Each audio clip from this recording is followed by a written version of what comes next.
We expect much of Tuesday's State of the Union address and the Republican response to focus on the economy in general and employment in particular. Tonight, senior national correspondent John Roberts reports on real people with real stories of what the economic downturn has done to their careers and their lives. Opening day of the Missouri legislature, and in the House, Democrat Clem Smith, a freshman lawmaker who 18 months ago was making pickup trucks. It was one of probably the saddest moments that I've had. I've worked since I was a child, essentially. Smith was an inspector at the Chrysler plant in Fenton, Missouri, which shut its doors in July 2009. It followed the closing of the adjacent minivan plant a year earlier, assembly lines that had employed 3 generations of Missourians. What was the mood like among your fellow workers? Oh, boy. It was pretty bad. It was pretty bad because people were in the same situation. There was people there 50 years old that had worked there 20 years. When the Chrysler plant here in Fenton closed, it all but completed the collapse of an industry that at one point employed some 15,000 people in the St. Louis area. One former auto worker told me when the line here was really humming, you couldn't even hear yourself think. Now the only sound is that of the demolition machines tearing it all down.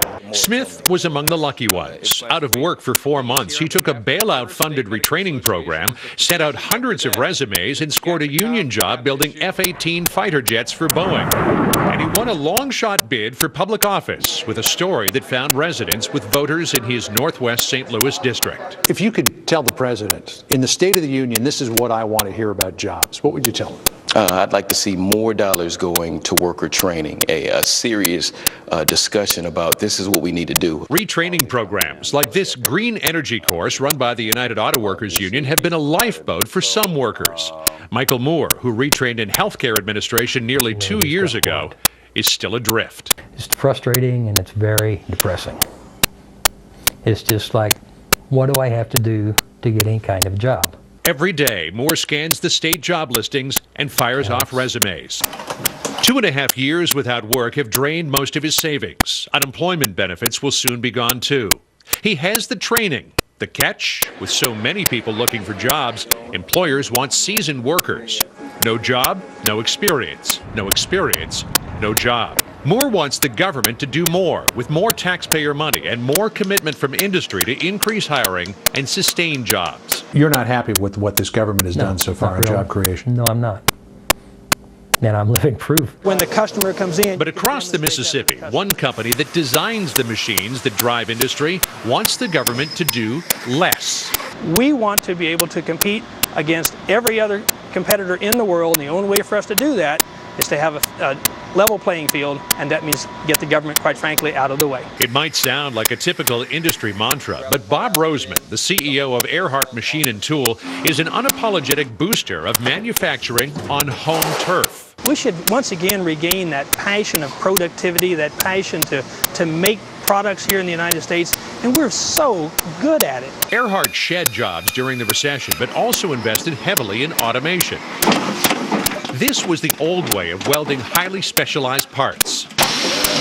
This new machine could do the work of 4 people. Survival, says Roseman, depends on doing more with less. But how to lower unemployment if machines are doing all the work? Where do those new jobs come from? The new jobs need to come from us growing as an entire economy and supplying the world. Earhart is actually back to 100% employment with much higher productivity and capacity. And with revolutionary machines like this, Roseman hopes to bring back jobs from overseas. This particular machine will allow them to do in the United States what they've been doing in China. It requires several people to do it in China. We're able to do it in the United States with one machine. There's a catch to all of this.